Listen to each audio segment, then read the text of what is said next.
ପିଲାମାନେ ସମସ୍ତଙ୍କୁ शुभेच्छा अभिनंदन आज पाठपढ़ा कार्यक्रम को स्वागत।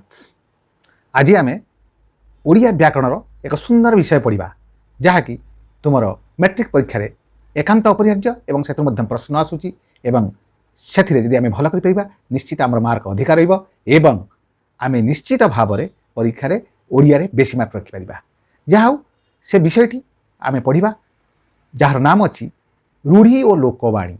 रूढ़ी और लोकवाणी जदिओ कथाटी एकापरी लगुच किंतु भिन्न भिन्न तार भाव आ ढंग एवं व्यवहार आउ तार वाक्य प्रयोग यहाँ निश्चित भाव में तुम स्थिर हुआ। मु प्रथमे तुमको रूढ़ी विषय बुझेबी। प्रथमे रूढ़ी शब्दटी किमिति व्युत्पन्न होइछि तुम निजे देख जे रूढ़ी शब्दटी प्रकृत में रुह युक्त ती रुह धातु ती जोटा रुह धातु अर्थ कौन उत्पत्ति किंतु से धातुटी निर्दिष्ट भाव में व्यवहार हो पारे नहीं बी उपसर्गटी लगे तेणु बी रुह जोग ती बी उपसर्ग रुह धातु ती प्रत्यय से व्युत्पत्ति प्रसिद्धि अर्थ में रूढ़ीर शब्द व्यवहार आउ रूढ़ी यही व्युत्पत्ति बहिर्भूत अर्थ प्रकाशर यार हूँ अर्थ बहिर्भूत अर्थ प्रकाश बाहर अर्थ को प्रकाश कर रूढ़ी गोटे एमती आम वाक्य व्यवहार करूँ से आमर वाक्यर सरस सुंदर परिप्रकाश होता है। कारण रूढ़ीर अर्थ हूँ कौन सी शब्द बा शब्दपुंज निजस्व अर्थ छाड़देवे तार डिक्शनारी अर्थ जहाँ अच्छी तार आभिधानिक अर्थ जहाँ अच्छी छाड़े अन्य शब्द सहित मिसिकी स्वतंत्र अर्थ प्रकाश करेंगे। स्वतंत्र अर्थ प्रकाश कर रूढ़ी कहुए तेणु कहुई बहिर्भूत अर्थ बी रुहती या रूढ़ी शब्द टाक आगे बुझेदेनी। रूढ़ी कारण शब्द आम जो प्रकार लक्ष्य करूँ शब्द तीन प्रकार रूढ़ शब्द यौगिक शब्द जोग रूढ़ शब्द आम रूढ़ी रूढ़ शब्द रू रूढ़ी आसी रूढ़ शब्द रूढ़ कौन कमी रुहत रूढ़ से जहाँ हो आम रूढ़ी विषय तो निश्चय पढ़ा। रूढ़ीटी कौन से विषय तुमको मुझे कहीदेली सूचना देली जे कौन ना जेकोसी शब्द बा जेकोसी शब्दपुंज बा वाक्यांशर मूल अर्थ को अतिक्रम कर वाक्यर अर्थ जो भाव में तुम कह मूल अर्थ तार जा अतिक्रम करके एक विशिष्ट अर्थ व्यवहृत हेले रूढ़ी कहुए। केवल जो ओडिया भाषा एक कथा अच्छी से कथा नुहे सबू भाषा एक कथा अच्छी तेणु तुमको मुझे प्रथम गोटे रूढ़ी देकी बुझे पारे जिनटा कथा तुम सुंदर भाव में बुझीपार। धर मुझे गोटे उदाहरण स्वरूप कहली गोटे चाउल गढ़ा झीटी गोटे चाउल गढ़ा अर्थात झीटी अति सुंदरी देख अति सुंदरी गोटे चाउल गढ़ा ये तीन शब्द अच्छी यार अर्थ हूँ सुंदरी यार अर्थ सुंदरी किंतु आम डिक्शनारी संविधान खोजिकी बाहर करवा गोटे मैंने पाइबा नहीं कि चाउल मैंने पाइबा नहीं कि गढ़ा अर्थ मिसिकी ये मिसिकी यार अर्थ कौटा भी सुंदरी नुह तीन टाँके मिसिकी एक वाक्यांश हो गोटे कौन वाक्यर मूल अर्थ को अतिक्रम कर चाउल को बुझेला नहीं गढ़ा को बुझेला नहीं कि गोटे को बुझेला नहीं बुझेला कौन सुंदर को अति सुंदर को बुझेगला। तेणु ताकू आम कहले झीटी गोटे चाउल गढ़ा झीटी सुंदरी कही पारिथांते किंतु झीटी गोटे चाउल गढ़ा बोलिकी आम कहले। से भाई आम देखा झीटी को बरघर पसंद कले से पसंद कले अर्थात मन को पाइला बरघर लोकंर झीटी मन को पाइला अर्थात मनर अर्थ ये आसुनी आभिधानिक अर्थ पाइला अर्थ भी आसुनी कौन ना पसंद करला अर्थ को बुझेगला। यही भाया भिन्न भिन्न अर्थ से नहीं थाए आभिधानिक अर्थ आदौ नहीं न थाए निजर स्वतंत्र भाव में अर्थ नहीं थाए। तेणु आम कौन यार अर्थ जाने ना कौन सी विषय एक स्पष्ट ज्ञान व धारणा अर्जन न करी केवल आम आभिधानिक अर्थ को न धरी वाक्यर सरस और सुंदर पाई आम जो प्रकार वाक्यर गोटे वाक्यांश को व्यवहार करूँ ताकू आम रूढ़ी कहवा। तेणु पिला माने आउ थे तुम स्पष्ट हो जाओ आम रूढ़ी क्या कहवा ना कौन सी शब्द निजस्व अर्थ छाड़ी अन्य शब्द सहित मिसी स्वतंत्र अर्थ प्रकाश कले यह रूढ़ी कहुए। किंबा आम कहवा वाक्यांशटी मूल अर्थ को अतिक्रम करी एक विशिष्ट अर्थ व्यवहृत हेले ताहाकू रूढ़ी कहुए। यही रूढ़ी प्रत्येक भाषा में देखा जाए अर्थात आम इंग्राजी देखा जाए हिंदी देखा जाए बंगलार देखा जाए विभिन्न प्रकार भाषा में रूढ़ी देखा जाए।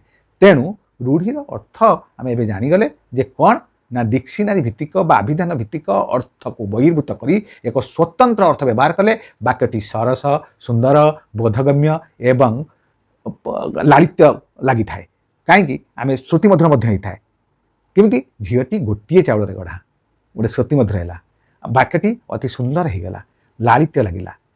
ତୃତୀୟରେ କ'ଣ ହେଲା ନା ଇଏ ନିଜର ଅଭିଧାନ ଅର୍ଥ ଛାଡ଼ି ତାର ଗୋଟେ ସ୍ୱତନ୍ତ୍ର ଅର୍ଥ ପାଇଲା।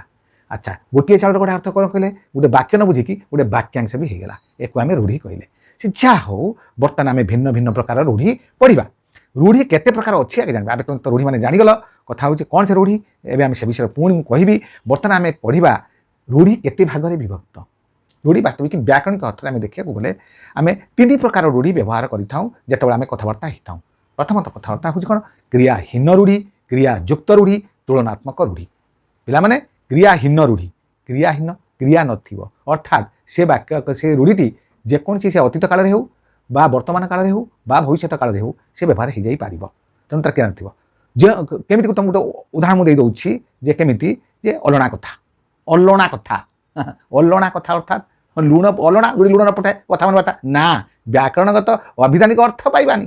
ଅଲଣା କଥାର ଅର୍ଥ ଏଠି ଆମେ ପାଇବା ମୂଲ୍ୟହୀନ କଥା। କାରଣ ମୁଁ ବର୍ତ୍ତମାନ କହିବି ସେ ରାମର ଅଲଣା କଥା ଶୁଣି ଆମର ଲାଭ ନାହିଁ, ଅର୍ଥାତ୍ ତାର ମୂଲ୍ୟହୀନ କଥା, ଅଲଣା କଥା। କେମିତି ଏଠି 3 କାଳକୁ ଯେକୌଣସି 3 କାଳର ବାକ୍ୟ ବ୍ୟବହାର କଲେ ଆମେ ଏଇ ଅଲଣା କଥାକୁ ବ୍ୟବହାର କରିବା। ରାମର ଅଲଣା କଥା ସେମାନେ ଶୁଣିଲେ, ମାନେ ମୂଲ୍ୟହୀନ କଥା ସେମାନେ ଶୁଣିଲେ। ରାମର ଅଲଣା କଥା ସେମାନେ ଶୁଣୁଛନ୍ତି, ମୂଲ୍ୟହୀନ କଥାକୁ ଶୁଣୁଛନ୍ତି, ସମୟ ନଷ୍ଟ କରି ଶୁଣୁଛନ୍ତି। ଅର୍ଥାତ୍ ମୋ ବର୍ତ୍ତମାନ ପୁଣି କହିବି ରାମର ସେ ଅଲଣା କଥା ଶୁଣିବାକୁ ମୋର ବେଳ ନାହିଁ, ଶୁଣିବାକୁ ମାନେ ଶୁଣିବାକୁ ଶୁଣି ନାହିଁ ଶୁଣିବି ମୋର ବେଳ ନାହିଁ କହିଦେବି। ଅର୍ଥାତ୍ 3 କାଳରେ ଏଟା ବ୍ୟବହାର ହେଇପାରୁଛି। କୋଉଟା? କ୍ରିୟାହୀନ ରୂଢ଼ି, ଯୋଉଟା କ୍ରିୟାହୀନ ରୂଢ଼ି। କ୍ରିୟାଯୁକ୍ତ ରୂଢ଼ି ଯଦି ଆମେ କହିବା, କ୍ରିୟାଯୁକ୍ତ ରୂଢ଼ି ଯଦି ଆମେ କହିବା ବର୍ତ୍ତମାନ ସେ 3 କାଳକୁ ଫଲୋ କରିକି ବାକ୍ୟ ଅନୁଯାୟୀ ବ୍ୟବହାର ହବ। କେମିତି ମୋର କହିବା ମାନେ କେମିତି ଆଖି ବୁଝିବା, ଆଖି ବୁଝିବା ଗୋଟେ କହିନି, କ୍ରିୟାଯୁକ୍ତ ରୂଢ଼ି କହିଦେନି ଆଖି ବୁଝିବା। କ୍ରିୟାଯୁକ୍ତ ରୂଢ଼ିର ମୁଁ କହିନି ଆଖି ବୁଝିବା। ଆଖି ବୁଝିବା ଅର୍ଥ ମରିଯିବା। ମୋ ଜେଜେ ବାପା ଆଖି ବୁଝିଲେ, ଅର୍ଥାତ୍ ଅତୀତ କାଳରେ ବ୍ୟବହାର କନି ବାକ୍ୟଟା, ଅତୀତ କାଳର ସେ କ୍ରିୟା ହେଇଗଲା।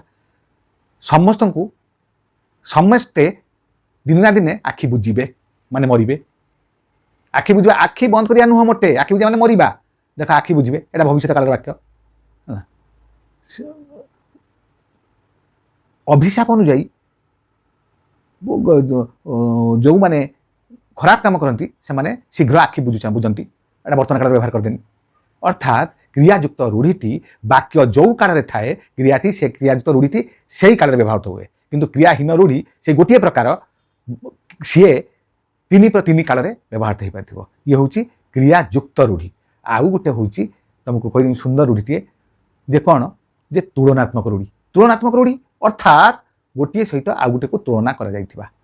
ନା, ପୋଲିସକି ଦେଖି ଚୋରଟି ବରଡ଼ା ପତ୍ର ପରି ଥରିଲା। ବରଡ଼ା ପତ୍ର ପରି ଥରିବା ଅର୍ଥାତ୍ ଏଠି ବରଡ଼ା ପତ୍ର ତାଳଗଛ ପତ୍ର ନୁହଁ, ଥରିବା ନୁହଁ। ଅର୍ଥାତ୍ ପୋଲିସ ଦେଖି ଚୋରଟି ଅତି ଭୟଭୀତ ହେଇଗଲା।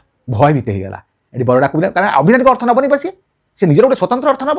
ରୂଢ଼ି ନିଜର ସ୍ୱତନ୍ତ୍ର ଅର୍ଥ ନେଇ ସାରିଲା ପରେ ତାପରେ ତାର ନିଜର ଗୋଟେ ଅର୍ଥର ମାଧୁର୍ଯ୍ୟ ଆସିବ, ବାକ୍ୟର ସୌନ୍ଦର୍ଯ୍ୟ ଆସିଯିବ, ଗୋଟେ ଶ୍ରୁତି ମଧୁର ମଧ୍ୟ ହେଇଯିବ। ରୂଢ଼ିର କାମ ହେଉଛି ଏଇଆ। ତେଣୁ ବରଡ଼ା ପତ୍ର ପରି ଧରିବା। ଆଚ୍ଛା, ଆଉ ଗୋଟେ ସେ କରିବି, ସେ କିଛି କଥାଟି ନ ବୁଝି ଏଣ୍ଡୁଅ ପରି ମୁଣ୍ଡ ଟୁଙ୍ଗାରିବା।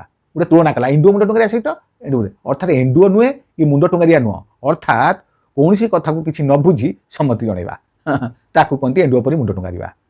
ସିଏ ବି ମଧ୍ୟ ଏକ ପ୍ରକାର କ୍ରିୟାଯୁକ୍ତ ରୂଢ଼ି। କିନ୍ତୁ ତୁଳନାତ୍ମକ ରୂଢ଼ିଟି ଯୋଉଟା କଥା କୁହାଗଲା ସେ ହେଉଛି କ୍ରିୟାଯୁକ୍ତ ରୂଢ଼ି। ଅର୍ଥାତ୍ କ୍ରିୟାଯୁକ୍ତ ରୂଢ଼ି 2 ପ୍ରକାର, ଗୋଟେ କ୍ରିୟାଯୁକ୍ତ ରୂଢ଼ି ଆଉ ଗୋଟେ ତୁଳନାତ୍ମକ ରୂଢ଼ି। ତେଣୁ କ୍ରିୟାଯୁକ୍ତ ରୂଢ଼ି ଗୋଟେ ତ କ୍ରିୟାଯୁକ୍ତ ରୂଢ଼ି ରଖିଲେ, ତୁଳନାତ୍ମକ ରୂଢ଼ି କି ତୁଳନାତ୍ମକ ରୂଢ଼ି ରଖିଲେ। ଯୋଉଟା ତୁଳନା କରାଗଲା ବିଶେଷ କ୍ରିୟାଯୁକ୍ତ ରୂଢ଼ି ଯୋଉଟା ଯାହାକୁ ତୁଳନା କରାଗଲା ତାକୁ ଫ୍ରାକ୍ସନ କରିଦିଆ, ଭାଗ କରିଦିଆଗଲା ଯେ ତାକୁ ତୁଳନାତ୍ମକ ରୂଢ଼ି। ବରଡ଼ା ପତ୍ର ପରି ଥରିବା, ଏଣ୍ଡୁଅ ପରି ମୁଣ୍ଡ ଟୁଙ୍ଗାରିବା, ସାପ ପରି ଫଁ ଫଁ ହବା, ପବନ ପରି ସୁ ସୁ ଗର୍ଜିବା। ସେ ପବନ ପରି ସୁ ସୁ ଗର୍ଜୁଛି, ଅର୍ଥାତ୍ ସୁ ସୁ ଗର୍ଜୁଛି ମାନେ କ'ଣ, ଭୀଷଣ ପାଟିତୁଣ୍ଡ କରୁଛି, ଏଇଟା ଗର୍ଜନ କରୁଛି। ଏଇ ଅର୍ଥରେ ଇଏ ହେଉଛି ତୁଳନାତ୍ମକ ରୂଢ଼ି। ଇଏ ହେଉଛି 3 ପ୍ରକାର ରୂଢ଼ି ପିଲେ। ନିଶ୍ଚିତ ଭାବରେ ମୁଁ ଭାବୁଛି ମୋର ଏଇ ରୂଢ଼ି ବିଷୟଟି ତୁମେ ଭଲ ଭାବେ ବୁଝିଥିବ। ଯଦି କିଛି ତୁମ ଭିତରେ ସନ୍ଦେହ ଥାଏ ମୋତେ ନିଶ୍ଚିତ ମୋ ଫୋନ୍ ନମ୍ବରରେ ଫୋନ୍ କରିବ। ମୋ ଫୋନ୍ ନମ୍ବରଟି ଟିପି ରଖ 9437407121। ଆଉ ଥରେ ଦେଖ 9437407121। ମୋତେ ନିଶ୍ଚିତ ଜାଣିବ। ଭାବୁଛି ନିଶ୍ଚିତ ଭିଡ଼ିଓଟି ତୁମକୁ ଭଲ ଲାଗୁଥିବ। ଭଲ କଲେ ତୁମେ ଲାଇକ୍ କରିବ, ସେୟାର କରିବ। ଯେକୌଣସି ପ୍ରକାର ଆବଶ୍ୟକ ମୂଲ୍ୟ ମଧ୍ୟ ତା ଦ୍ୱାରା କମେଣ୍ଟ ତୁମେ ଲେଖିପାରିବ। ଧନ୍ୟବାଦ।